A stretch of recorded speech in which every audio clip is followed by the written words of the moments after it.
All right. As you guys know, that I've been cooking syrup now for, it's got to be going on a week now. I lose track of time. I don't know what day it is. I don't know. Let's just say it's been a week of trying to cook round the clock, boiling my juice down. I've reduced this pot down probably 20 to 30 times, filling up my jugs. You know, it's a process. But I've came up with my own spin on birch syrup, and it's pretty good from what I see. What happens is when you put the syrup in, when you reduce this pot down in half, it's the sweetest flavor you've ever tasted. It smells good in here cooking. It's the sweetest flavor, but it's not even a molasses consistency. It's just like water. And then the more you reduce it down, it loses its sweetness and it starts to get that shit flavor that birch syrup is known for. So in my final boiling process or cooking process, after I've reduced probably 30, 40 gallons down, my last cook, I've been putting wildflower honey in there. And what it does is it brings the the sugar content up, and it gives it the sweetness that birch syrup misses. And birch syrup does not have a consistency of syrup. The two times that I've tried it, the first time I tried it, I told the guy it tasted like when you throw up in your mouth and you swallow it.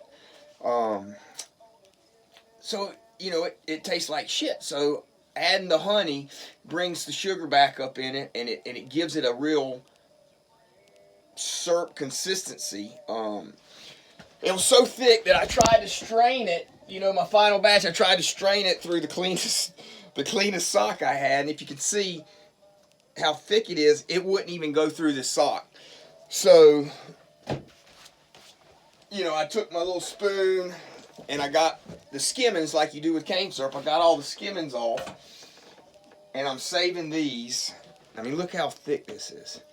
And what I'm going to do is I'm going to kill a rabbit I've been watching out here every day. Me and Kitty watch him every day. But I'm going to kill this rabbit the next day or two, probably today. And then I'm going to spread this all over him and slow roast it. This is nothing but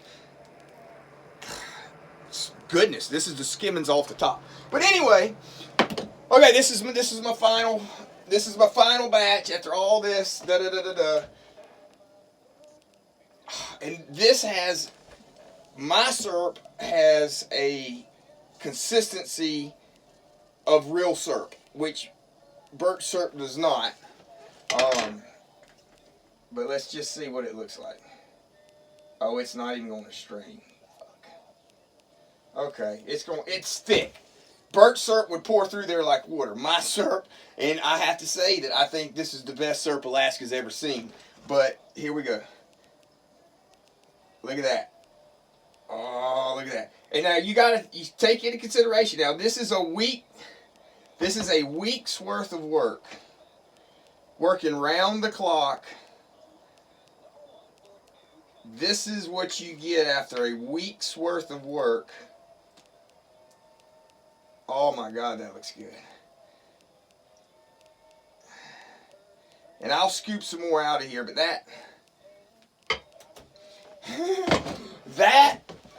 that is a week's worth of non-stop, round-the-clock cooking. Look how thick that is, though. I mean, this is going to blow Alaskans' mind when they try this, because it's not even the same consistency. It's the honey in there. I don't know. I think it's delicious. Look at that.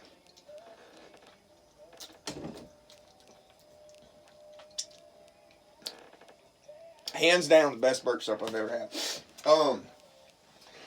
But so that's the process. And so when somebody gives you a little jar, and these are the jars I've got to fill it up in, because so when somebody gives you a jar of birch syrup, I feel that really means something, because it is so time consuming. You know, but it's a labor of love. You know, and I put my own spin on it because I do all my cooking by feel. And I tell my daughter the same thing. I'm like, don't follow recipes. Cooking's supposed to be fun. You're supposed to try new things. I never do the same recipe twice. I just throw shit together. Always comes out good. But you cook by feel, you know, and I think that this adding the honey in the final process is going to catch on here, and it's going to really get people in Alaska turned on to birch syrup again. But the whole process, it has been so much fun. I mean, I've been drinking it every day. I'm going to make another batch after this because you just can't stop yourself, man. It's that much fun. But anyway, that's birch syrup.